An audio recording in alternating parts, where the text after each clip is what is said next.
Hey everyone, Professor Leis here. In this video, I want to read through and explain the prompt for major essay project number 1. So let's go ahead and get started here. In an essay of at least 4 full pages, identify a local group within the college or community that you have never been a member of, but may be interested in joining. Once you have chosen a group, you will identify and analyze both a meaningful value that the group holds in common and the way the group demonstrates that shared value. So let's parse this out. So of course, by the time we submit our polished drafts, our essays should be a minimum of 4 full pages in length. You can write more than that, but it needs to be a minimum of 4 full pages. Now, over the course of the 3 drafts we'll write, we'll be building up to that and fine-tuning that, but by the time we submit our polished drafts, they will be at least 4 full pages in length. So what we're tasked to do in this is to find a group either in the college itself or in our surrounding community that we have never been a member of, but that we might be interested in joining. So it should be something that you're interested in, you care about, a cause that you care about. Now it's important that it's a group that you've never been a member of, because we're going to be engaging in a little bit of research. That's one of the things that we're challenged to do with this project is conduct a little research. And so if we don't have a vast store of prior knowledge about the group, then there's of course more stuff for us to research, and it might be a more fruitful experience, or it will be a more fruitful experience for you because you're actually learning as you go along. So that's important. So make sure that you've not been a member of this group, but you would be potentially interested in joining. So it should be something you care about. So once you've identified that group, what you're going to do is you're going to identify and analyze a meaningful value that the group holds in common. So what is the belief or guiding principle or tenet that brings this group together? Now, of course, there could be a collection of values, several values that the group holds in common, but we want to look for just one. We don't want to talk about a whole bunch of different ones. We want to look for just one meaningful value that the group holds in common.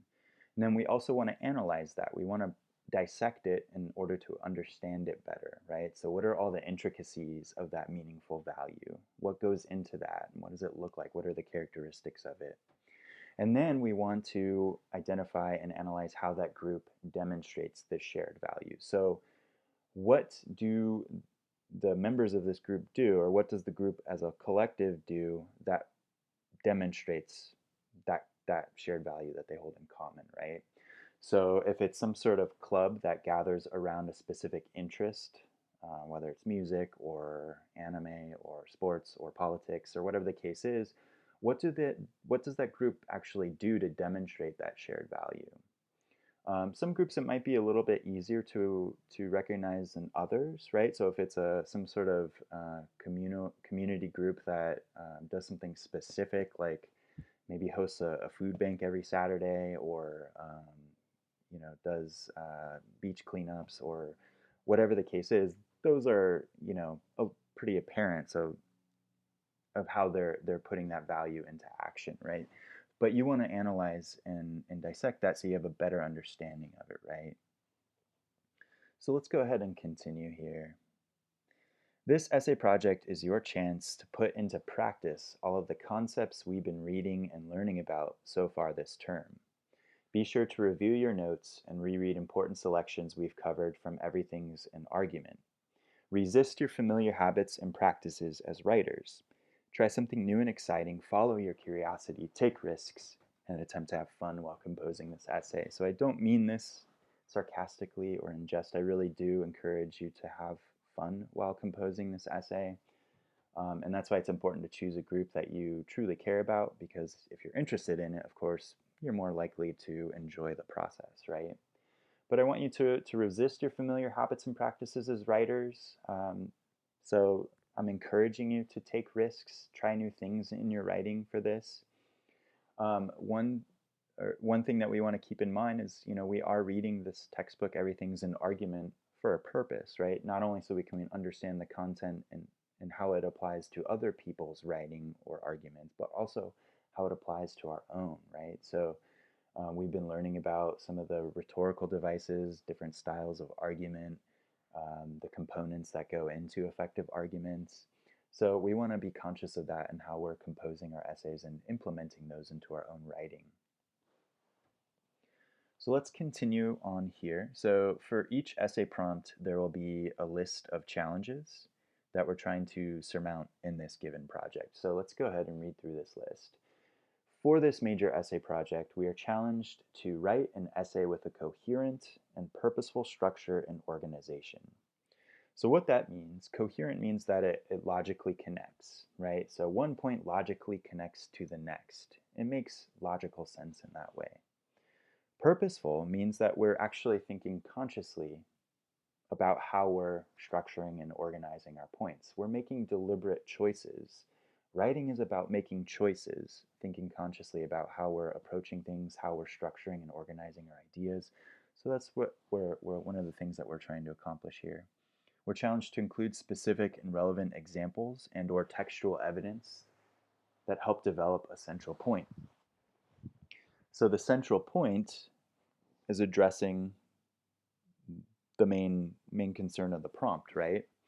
So in order to have specific examples and textual evidence, we're going to need to do some research, right?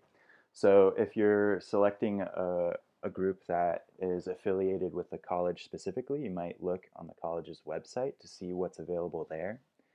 But also if it's a group that's just in your community, they might have a specific website or some sort of social media presence. But also you do a little Googling to find this stuff out, right? So we need to make sure that we do include specific and relevant examples of how this group is putting that meaningful value into action, and or textual evidence. So you might choose to quote from, if they have a website or some sort of social media presence, things that would help you analyze the shared value, right? We're challenged to write at least 7 purposeful and organized paragraphs, each one focusing on a distinct point or idea that helps develop the overall point of the essay. So one of the things that we're continuing to work on in this class is to move beyond the 5-paragraph essay structure. The 5-paragraph essay structure is a very limiting form. It's a good starting place to learn how to structure kind of basic arguments or essays, but it's kind of like training wheels on a bicycle. If you're only ever riding a bicycle with training wheels, then you're missing out on the vast potential of that bicycle, right? At a certain point, we need to take those training wheels off in order to fully realize what we can do with the bicycle, right? So same thing with our writing. So this is a mechanism I built in to force us to move beyond the 5-paragraph essay structure. So you can write more than 7 purposeful and organized paragraphs, but at least 7, okay? We're challenged to treat paragraphs as a unified progression of ideas rather than disconnected items in a list.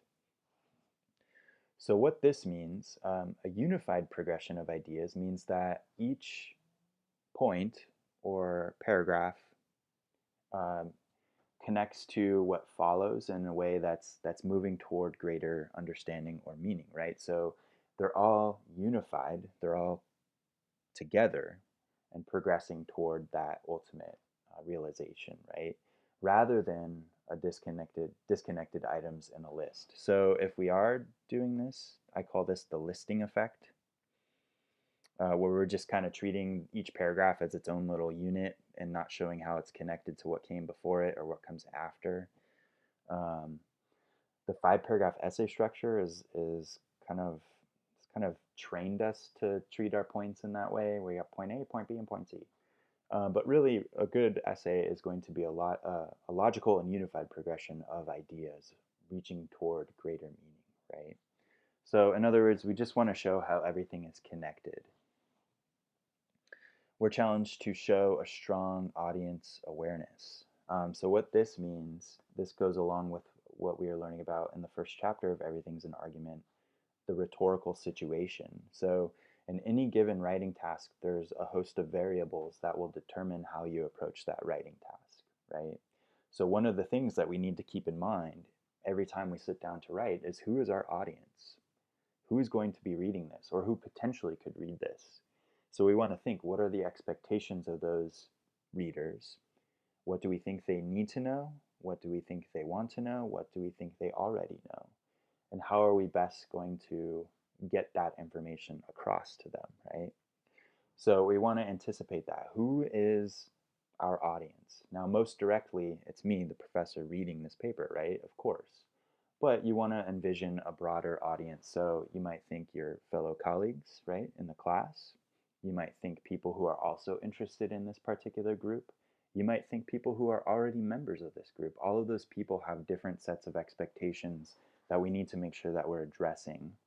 Now, one thing to keep in mind, most of the time we underestimate how much our reader either already knows about something or how much our reader wants to know about something. So if you think you've explained something enough, maybe explain it a little bit more. Because odds are that we're under-explaining our ideas. But we want to anticipate those expectations of our audience. We are challenged to have a conclusion that does not simply summarize the main point, but instead addresses the so what question. So in composition, we call this the so what question, because in conversation, when we use that phrase, so what? Say your friend tells you something, you respond, so what?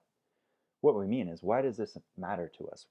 What's the significance of this idea? So that's really what a good conclusion is going to address. It's not just going to summarize the essay for your reader because they just read the essay, so you want to trust that they remember what they just read. That's a carryover from the 5-paragraph essay structure. But a good conclusion is going to underscore the significance of these ideas. Why does this matter? What do you want your reader to take away or learn from this essay? So for this, you might think, what is the organization or group doing, either in the college or the community?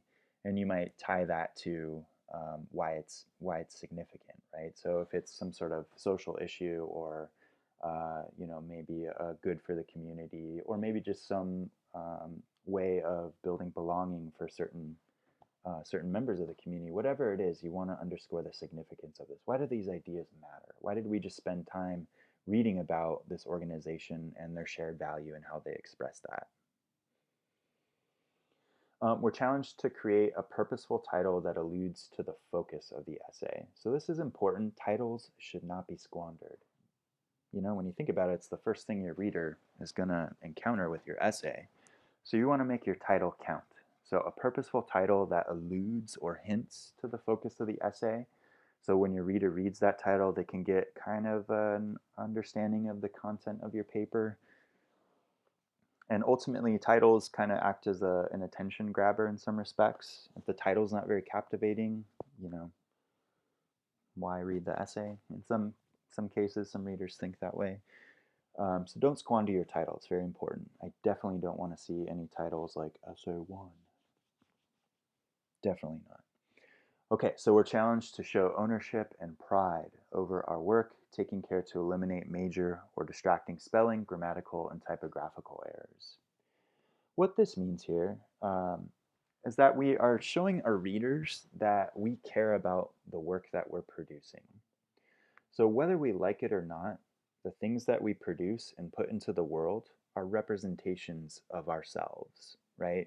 So in a way, our writing is a representation of us, the writer, right? So we want to make sure that what we're putting into the world is a good representation of ourselves. We're showing our readers that we care about this thing that we created and that we value the reader's time to have them read something that we truly worked on, right? That we're proud of. So one way to do that is to make sure that we're expressing our ideas clearly, or as clearly as possible, and so we want to try to eliminate major or distracting spelling, grammatical, and typographical errors. So we want to make sure that we're proofreading, we're reading out loud. This is something that's really important. Reading our work out loud can be a great help in finding these different little errors and typos and things of that nature. And having other people read it as well, so family members, friends, it's always a good thing to do. Socially distanced, of course. But ultimately, I want you guys to take pride in the things that you're producing, to be proud of the work that you do. And then finally, we're challenged to format our essays according to MLA guidelines. So 12-point Times New Roman font, double-spaced, 1-inch margins on all 4 sides with a properly formatted works cited page. So because you will be doing research, On this group, you will have a works cited page for the things that you're incorporating in there, the citations that you're including, quotations and whatnot. So we need to make sure that we are adhering to MLA guidelines as best we can.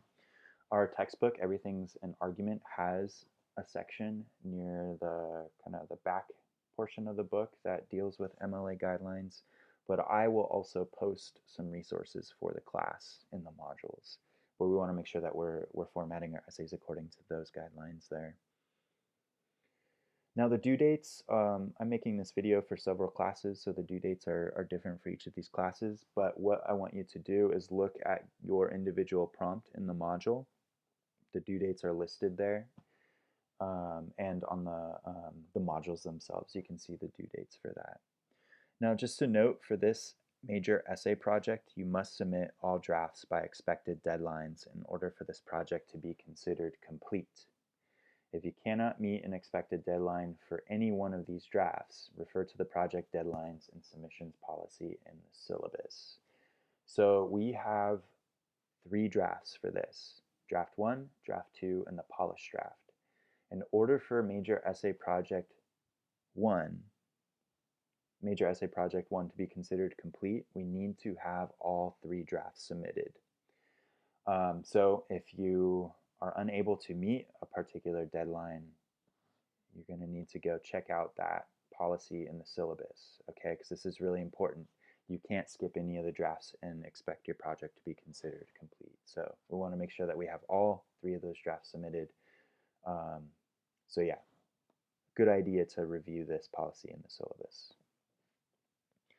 All right, well that is all I want to cover in this video. If you have any questions, you can reach out to me on Canvas, or you can drop by the virtual office hours. I'm happy to talk about your ideas with you and to address any questions that you may have for this. All right, y'all. Well, happy writing.